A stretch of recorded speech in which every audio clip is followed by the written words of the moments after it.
Hello everyone, it's Kim. I'm sorry I've been a little MIA this week, but I'm going to be starting a new series. I'm going to do this at least once a week. I'm hoping to do more as summer rolls around, but I am really fascinated with rationing during World War II in Britain. Now, we had rationing here in the US as well, but it was much less restrictive as it was in Britain. And the reason I like the British rationing, because they had hundreds of thousands of recipes put out on the radio and pamphlets. They had just had tons and tons of recipes. They had a lot of research done, and they actually found it was the healthiest time in history for the British people at a time where they actually ate off of rations. During the research, they found prior to the war, they were eating approximately 2,000 calories a day. That was very heavy in the fat and the sugars. During the war, they also ate 2,000 calories a day, but they had to make it up in other ways. So I just wanted to show you, this is my stack of books. This is a lot of what my research is. I also go to the Imperial War Museum, which is where a lot of the information is held. And I read about it, and I try to get as accurate information as possible. I'm going to go through the rations with you, and I'm going to show you how little you actually got per week, per person. And it kind of blows your mind when you see it. But I just wanted to show you a couple of the books I have. These are this one here is copies of many, many recipes that they put out. Now, a lot of these are, repeated from book to book. But this is one of them I have, and I either got these off of Amazon or eBay. So, if you're interested in getting one, you can get one. Look on Amazon and eBay for these. So this one's called Wartime Recipes. I love the little ads and things that they put in these to show you as well. That's pretty cool. This is a really neat one. Favorite ration books. I know I got this one on eBay for sure. I just love some of the photos they have in here. I guess that's even, part of my favorite. There's just beautiful artwork in here. And during Britain, during this time, they actually had artists going around and painting some of these types of pictures and displaying them. It was kind of a way to not only memorialize what was happening, but to kind of cheer people up at the same time. I mean, think about it. They didn't have movies going on at that time. Or if they did, they had a lot of propaganda in them, and people were afraid to go. Very much like it is during this COVID virus. People are afraid to go out in public because, we're afraid to catch the virus. They were afraid they were going to get a bomb dropped on them.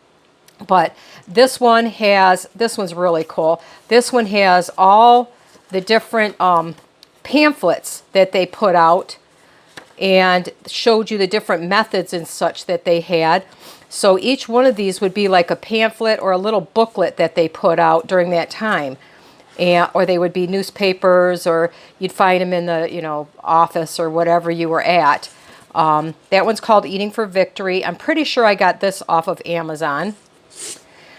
Make, Do, and Mend. Now, this doesn't have to do with the food, but, just as now we're all talking about the Victory Garden once again, which they were very heavy and started during the wartime. Make, Do, and Mend was very big too. Your clothing was highly rationed. So, you only got a certain number of points a year, and I'll tell you what those are in a little bit. And it's amazing. So, for example, I believe, if my information is correct, and I didn't go so much into the clothing, but for example, you got 66 points per year. Children got a little bit less, but then children's clothes were worth a little bit more. Now, 3 points, you could buy a piece of fabric. If you wanted wool for like a jacket or something, it was 36 inches square because their yardage was only 36 inches wide, and 1 yard is 36 inches. That would be 3 points. What are you going to do with 36 inches square of fabric? Maybe make yourself a pair of mittens and slippers? So for 3 points, you're not going to make a skirt, you're not going to make pants, you're not going to make a jacket. Cotton for the same amount was 2 points. So, if an average, say, woman's dress takes, 4 yards of fabric, right there, you've just spent 8 points. So For example, if you needed a new jacket or, a coat, like a blazer or a work coat, that was 13 points. A pair of pants was 8 points. Just a simple lady's nightgown was 8 points. A pair of socks, one pair was 3 points. One pair of underwear was 3 points. And let's hope you didn't need new shoes, because not only were they 7 points, but they were very, very hard to find. And a lot of them were used, and you were lucky to get those. So that was also rationed highly in Britain during that time. Sorry about my dog yipping. The cats are being crazy upstairs. This is a Margaret Patton book. I'm sure I got this one off of Amazon as well. It was put out by the Imperial War Museum, and they are still collecting data from the time the ration started until present. They're still collecting data on anybody who's still alive. They have just tons of records of how the people fared with the diet, how their diets changed, how long they lived, after the war, things like that. But this one has a lot of, it's got some good information. It's got some great photos. Again, it's got a lot of really good recipes in it. This book here, also by Margaret Patton, it's got lots of recipes. So like I said, many of these are repeats, but many of these are different from book to book. So I'll be able to go through that. And this is a series that I watched on YouTube, and I like to watch it once every year or two. It's called The Wartime Kitchen and Garden. Google it on YouTube and watch some of them. It's really cool. This guy's a gardener, and this lady here was the cook. So therefore you have the kitchen and the garden. And he talks about, how he grew the food and all the methods they used. Now remember, we didn't have a huge amount of pesticides and fertilizers and things like that. And, she had to make do with what she was cooking. And she even so much as took in a boarder and her child that evacuated. Now this book doesn't have a lot of recipes. It's just more about the history and things like that. It's just a really good book to read if you're interested at all in, learning a little bit about what they went through at the time. So those are the books that I have. I also, flag a lot of YouTube channels and things like that. Now let's take a look at the rations, because we don't have to worry about that here. Right now in the U.S., in many areas, including mine, we have a difficulty getting meat from your big chain stores. Now, I have one Walmart within 45 miles of my house. And I have a couple little mom and pop places.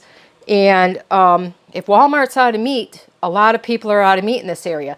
The little mom and pop stores, I have three, I should say. Now I think, no, one went out of business. I have two within 20 miles of my house, and they're opposite directions. So, we get what we get. So anyway, in Britain, this is the rations for 1945. Some of them went up a little bit. Some of them went down a little bit. I'll kind of tell you where they had to tweak those, and it really depended on what they had available at the time.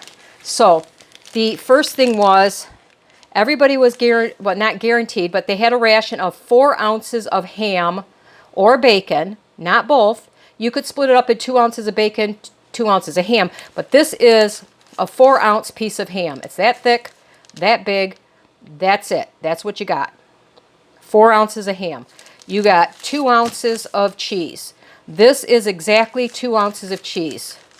I'm telling you, that would kill me. I love cheese. I use cheese every day in almost every meal if I can fit it in. So once in a while, they had half of that for the weekly ration.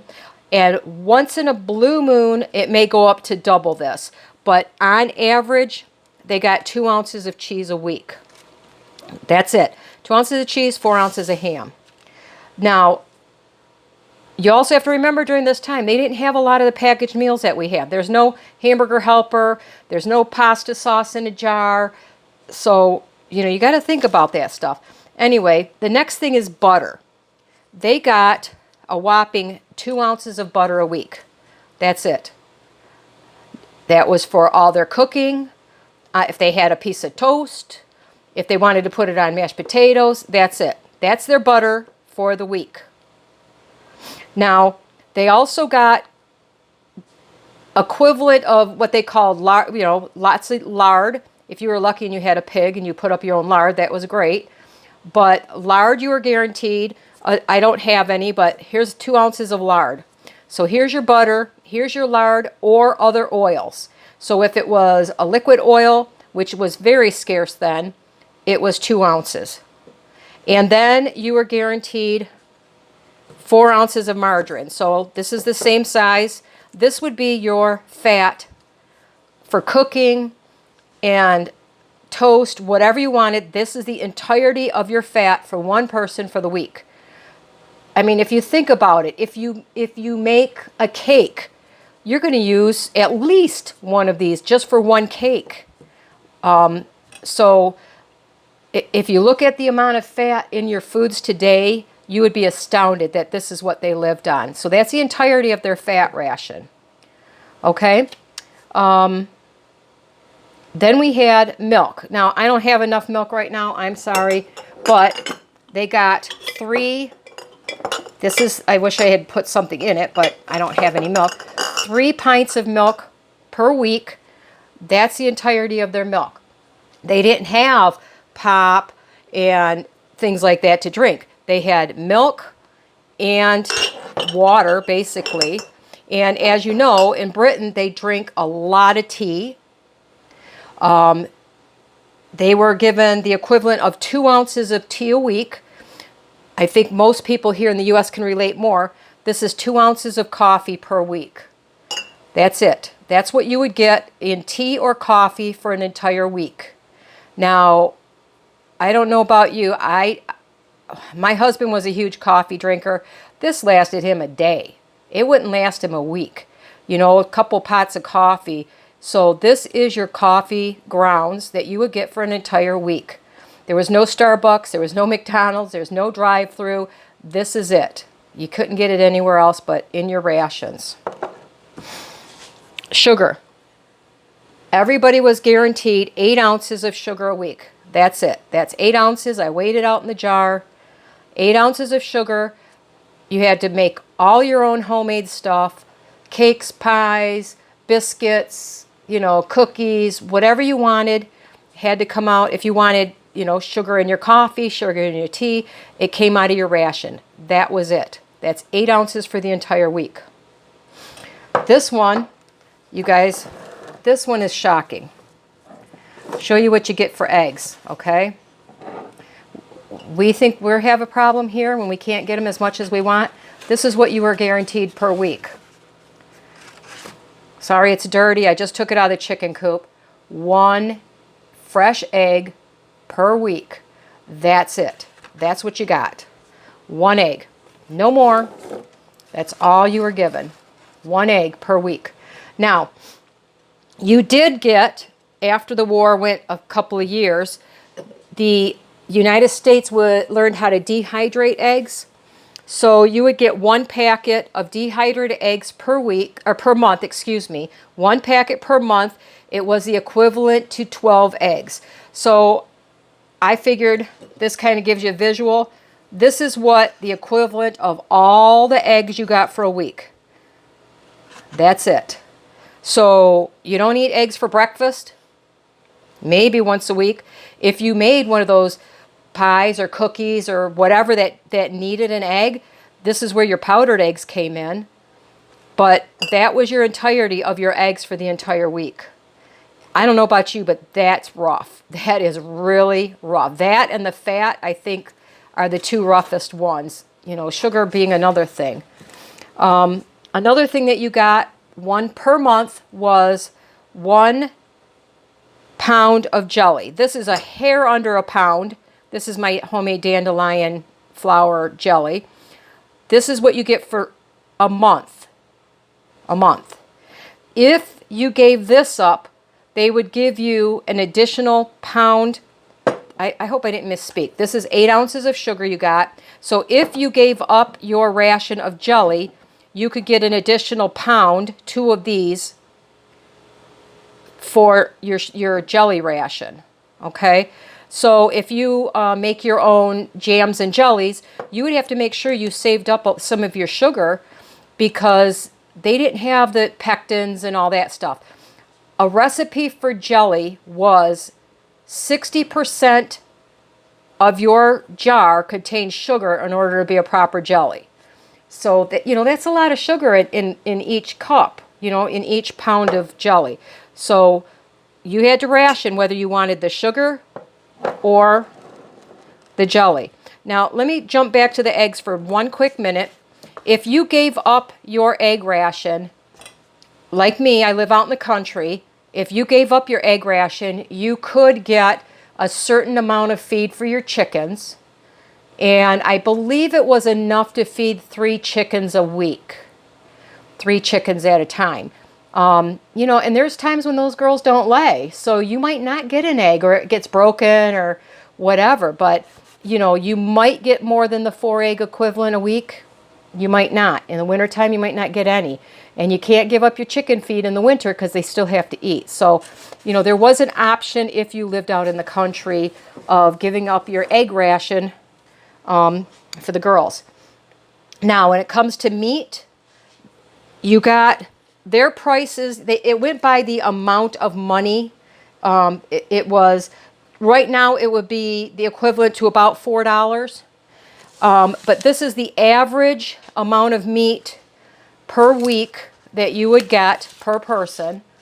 About that. That's a pound. You actually got from a pound to a pound and 3 ounces, which would be, this much more here. But that's your entire meat ration.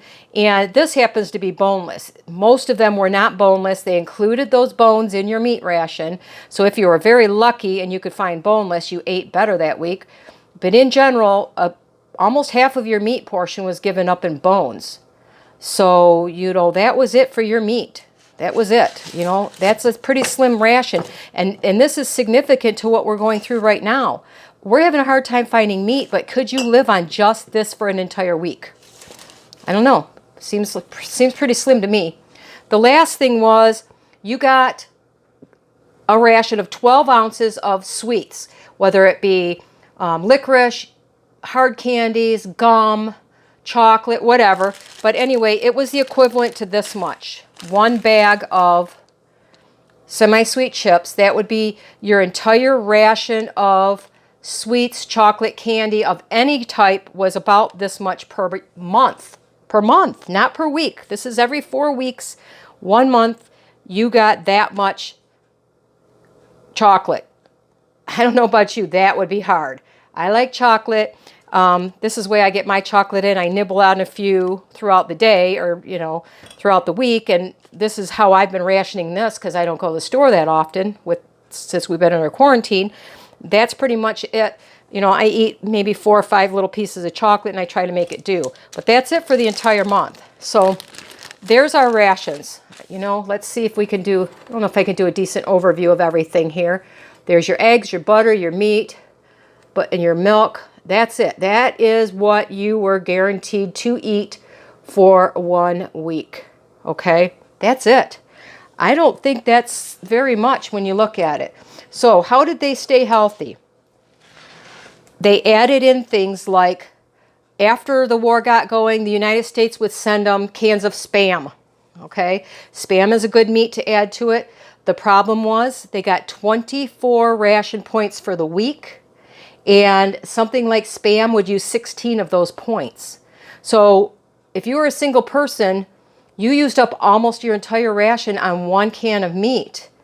If you were a family, you might buy, say, 2 cans of Spam, add something else to go with it.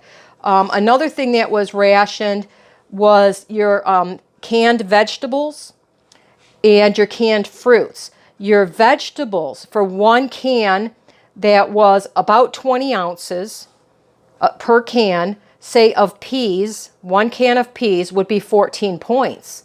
So if you were single, you could not get a can of Spam and a can of peas in the same week. You couldn't do it. Fruit, same thing. They were approximately 30 ounces. They ranged anywhere from 21 to 24 points per can. So if I wanted a can of fruit, It took my entire week's allowance of the ration points. So, that's significant when you think about it, how we can just go out and say, oh, there's not much on the shelves, but I could go grab 5 or 10 cans of vegetables and fruit if I really wanted to. So what's not rationed? If you were lucky and you knew what you were doing, you could raise rabbits. Rabbit was highly eaten in Britain. So much so that, it became a joke most of the time. A lot of people that lived in the country, you could get some wild game. But, you think about it, Britain was at war on rations for 14 years. Some form of rations for 14 years. You ain't going to have much game left after 14 years. But a lot of the country people ate a lot of rabbit. The other thing that was not rationed was fish. Fish, though, most of the fishing vessels were overtaken to go to the war effort, and the ones that were still fishing were very small vessels. So fish was very difficult to find. You might have to get in what they called a queue or stand in line, sometimes 4 or 5 hours at a time, and they might only have 10 pounds of fish. You got your turn in line and it's gone. It might be gone in the first hour they got it in. Fish was very difficult to find in the country, while rabbit was rather hard to find if you lived in the city. So one thing that they ate a lot of, and they were not rationed, but again, sometimes they were hard to find and sometimes they were on the points list, was your dried beans. Now, split peas and lentils, those were rationed. You had to use your points for those. Let's see, you got a pretty substantial amount. For your pulses, as they called them, or your dried beans, you would get 8 pounds for 16 points. So, this would be like 2 pounds for a bag this size. It would last me, for 2 points, I would probably do this. That would give me a good week's worth of, meals right there. So that lentils and split peas were rationed, on the point system. And these often were difficult to find, or at times they were on the point system. Another thing that was not rationed was bread. But the bread in Britain at that time, they left in a minimum of 70% of the wheat germ, the husks, whatever, when they ground their wheat, because it was so scarce. It was a very dense, very dry whole wheat bread. As it says in Marguerite Patton's book, the first day it was difficult to cut. The next day it was difficult to chew because it was so dry. But you could get almost the entire time, you could get as much bread as you wanted up until after the war. Then it went on ration when they were helping to feed the rest of Europe. Another thing not rationed would be your fresh fruits and vegetables.